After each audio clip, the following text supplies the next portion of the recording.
Сәлеметсіздер ме, құрметті білімгерлер? Пәніміздің атауы кәсіби қазақ тілі. Сабағымыздың тақырыбы дені сау бала, болашақтың жемісі, еліктеу сөздер. Бүгінгі сабағымыздың мақсаты сіздерге еліктеу сөздердің мағыналық ерекшелігін таныту, лексикалық сөздік қорларыңызды дамыту, білім-білік дағдыны қалыптастыру, сөздерді байланыстырып сөйлеуге жаттықтыру және еңбексүйгіштікке, адамгершілікке, салауатты өмір салтын ұстануға сіздерді тәрбиелеу. Еліктеу сөздер айналадағы әртүрлі құбылыстардың дыбыстарына, қимыл әрекеттеріне еліктеумен немесе олардың бейнелерімен байланысты туған сөздер. Мысалы, мырс етіп күлді, ол кілт бұрылды, тырс-тырс соқты. Еліктеу сөздер мағынасына қарай еліктеуіш, бейнелеуіш, еліктеуіш сөздер болып бөлінеді. Еліктеуіш сөздер табиғат құбылыстары мен айналадағы заттардың қозғалысы, адам мен түрлі аң-құс дыбыстарына еліктеуден туындаған сөздер жатады. Мысалы, сатыр-сұтыр, тұрыс-түріс, сыбдыр-сыбдыр, сыңғыр-сыңғыр тағы басқа.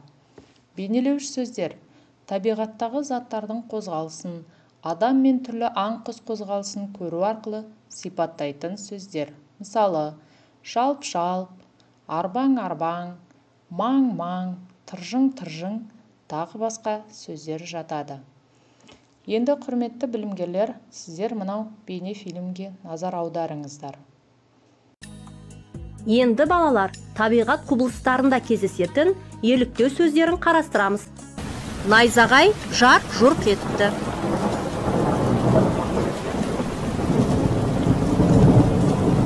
Жаңбыр тырс-тырс жауып тұр.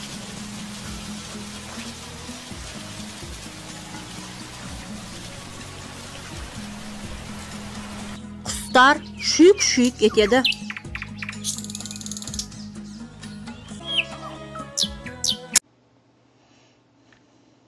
Сөйлемнен еліктеу сөздерді табыңыздар. Ойлан тап тапсырмасын орындаймыз. Мысалы, ақша маңдайлы, кең сұлу жүзді үмітей ашық үнімен саңқ-саңқ етіп, үй ішіне естірте күлді. Қара көже дейтіндерге әу деп жалт қарайтын болдым. Есіме мұғалім айтқанда ғана түсіп, бүйірімнің түп жағы қып ете қалды. Жүрегім лүп-лүп етіп, алқымыма тығылады. Келесі тапсырма шылау мен еліктеу сөздерді ажыратыңыздар. Бүлік, жалп-жалп, әйткенімен, қиқаң-қиқаң, дейін, немесе, шаңқ, жылтың, дегенімен, дүңгір, яки, арс-арс. Болашақ жастардікі, сондықтан олардың дені сау, білімді де тәрбиелі азамат болу ел үшін, халық үшін, ұрпақ үшін үлкен бақыт деп елбасы Нұрсұлтан Әбішұлы Назарбаев айтқандай, біздің жастарымыздың болашағы, олардың денсаулығы біз үшін әрқашанда маңызды болады. Салауатты өмір салтын ұстану, яғни дене салмағын қалыпты ұстау, тиімді демалыс, қоршаған ортаның тазалығы, дене тәрбиесі және спортпен шұғылдану, күн тәртібін дұрыс ұйымдастыру, гигиенаны сақтау, яғни салауатты өмір салтымызды ұстап, біз дұрыс өмір сүруіміз қажет.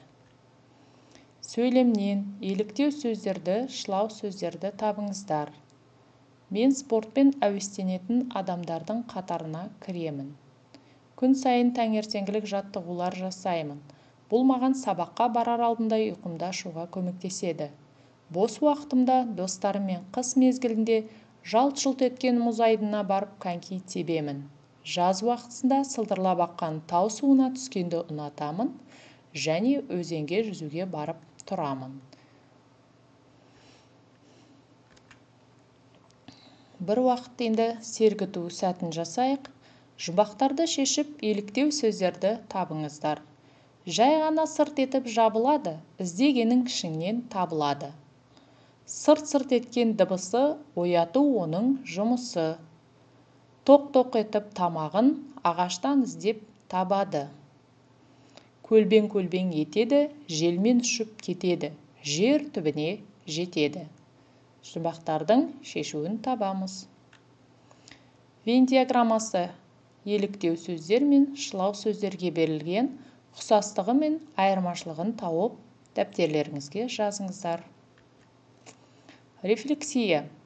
Денсаулықты сақта, түзу өсесің, күнәдан пәк жанат, өмір кешесің.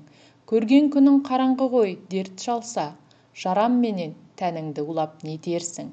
Жаман әдет көп шектірер қасірет, сақты өзіңді, жақсылыққа жетесің. Бүгінгі сабағымыздың қорытындылау сұрақтары. Еліктеу сөз дегеніміз не? Мағынасына қарай еліктеу сөз нешеге бөлінеді? Бейнелеуіш сөз дегеніміз не? Еліктеуіш сөз дегеніміз не? Осы сұрақтарға өз ойларыңызды айтыңыздар. Сабағымызда бүгінгі біз еліктеу сөздердің мағыналық жағынан бейнелеуіш, еліктеуіш сөздер болып бөлетінін білдік. Және ең маңыздысы басқа сөз таптарына ұқсамайтын мағыналық ерекшелігі. Еліктеу сөздер көбінесе көмекші етістіктермен тіркесіп, кейде қайталанып, кейде қосарланып келіп отыратынын білдік. Бүгінгі сабағымыз аяқталды. Сау болыңыздар.